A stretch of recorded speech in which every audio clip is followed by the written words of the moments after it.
Hi guys, the colonial soldier is going to fire his musket. They don't make military weapons, they make civilian firearms. So they make rifles and fountain pieces and such. They don't really make these. And they would have been made here in Virginia anyway. These military muskets, the ones that are used by the English, by the British, and by the Americans, would mainly all be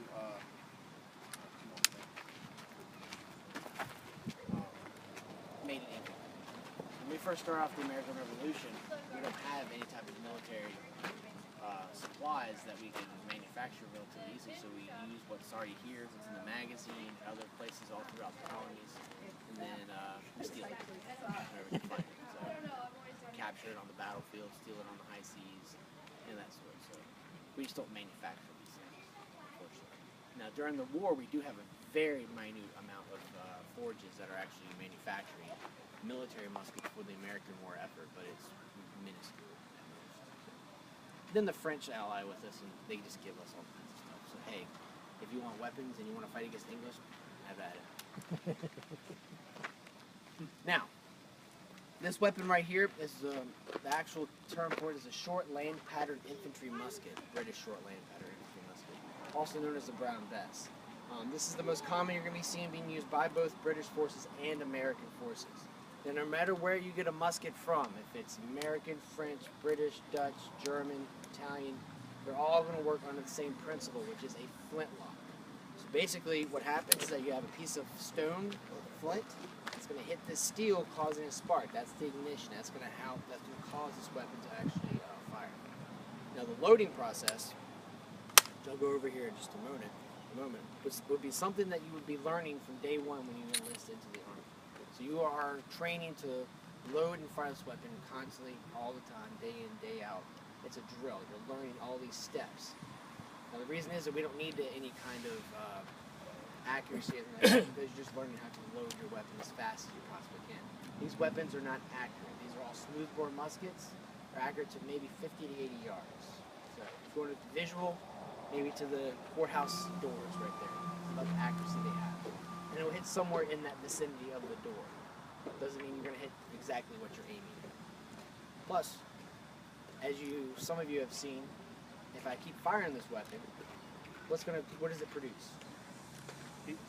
Not heat. Smoke. All kinds of smoke. And also with the tactics of the day, we are standing in line, 50 to 100 men, we're all firing volleys at the same time. So how much more smoke are you going to be producing? I think it's the point. The other side's doing the same thing. The smoke keeps building up. What are you really aiming at? You're pointing your weapon down range where you're supposed to do. So we're worried about reliability and speed as opposed to accuracy. So if you folks want to come down over here, I'll show you how to load the weapon and how to fire.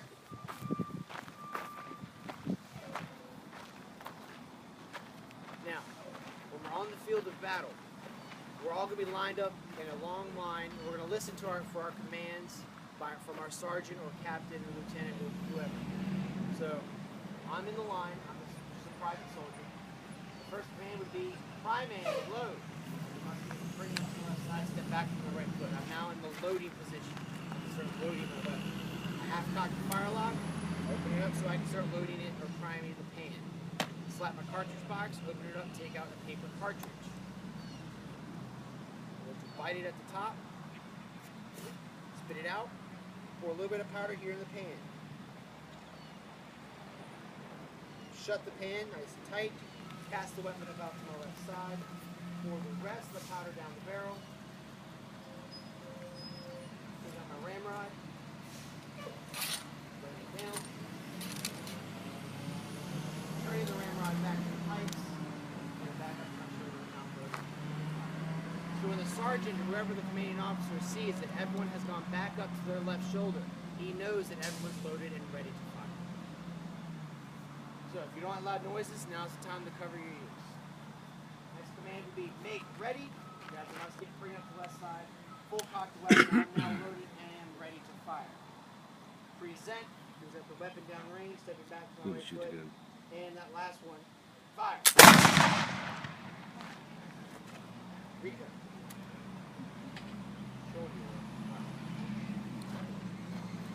as you can see, the amount of smoke that just produced from that one musket, just multiply it by 50 to 100. All that stuff's going to be all over the body. So people must have gone deaf when... What? People were deaf, went What? deaf? Yeah, they did, okay. All right. Yeah, we couldn't... I don't have any documentation denoting that explicit thing, but I mean, it's got to happen. Oh, I'd say so, yeah. That's So, great. Any questions you may have about this? Thanks very much. You're welcome. There's our musket. So everybody is dressed in colonial costume here. So let's go down here. There's the old courthouse down there. Morning.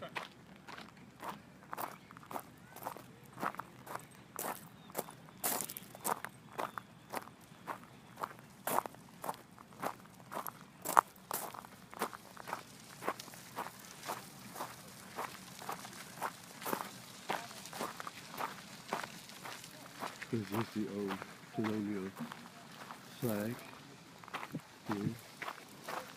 And as you go onto the main street here, this is the town of Williamsburg, the city. All the old buildings. And then This is what they had back in the day. look down here, the courthouse is down there. I wouldn't mind walking over there with them. Okay.